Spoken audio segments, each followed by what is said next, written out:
সুপ্রভাত বন্ধুরা, আপনাদের বিদ্যা গার্ডেন্সে স্বাগত জানাই।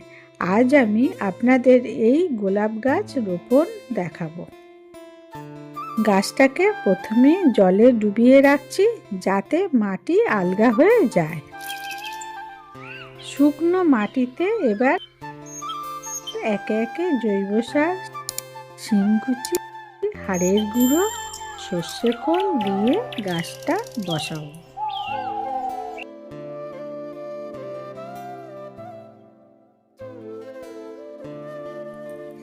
এবার টবে অল্প কিছু জৈব সার মেশানো মাটি দিয়ে জল থেকে গাছটা তুলে নিয়ে বসাচ্ছি। এরপর আরো কিছু মাটি দিয়ে দিচ্ছি।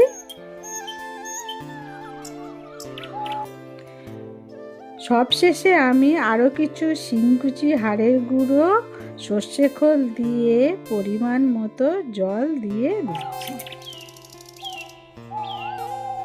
পরের ভিডিওতে গাছটা কেমন হয় সেটা দেখা।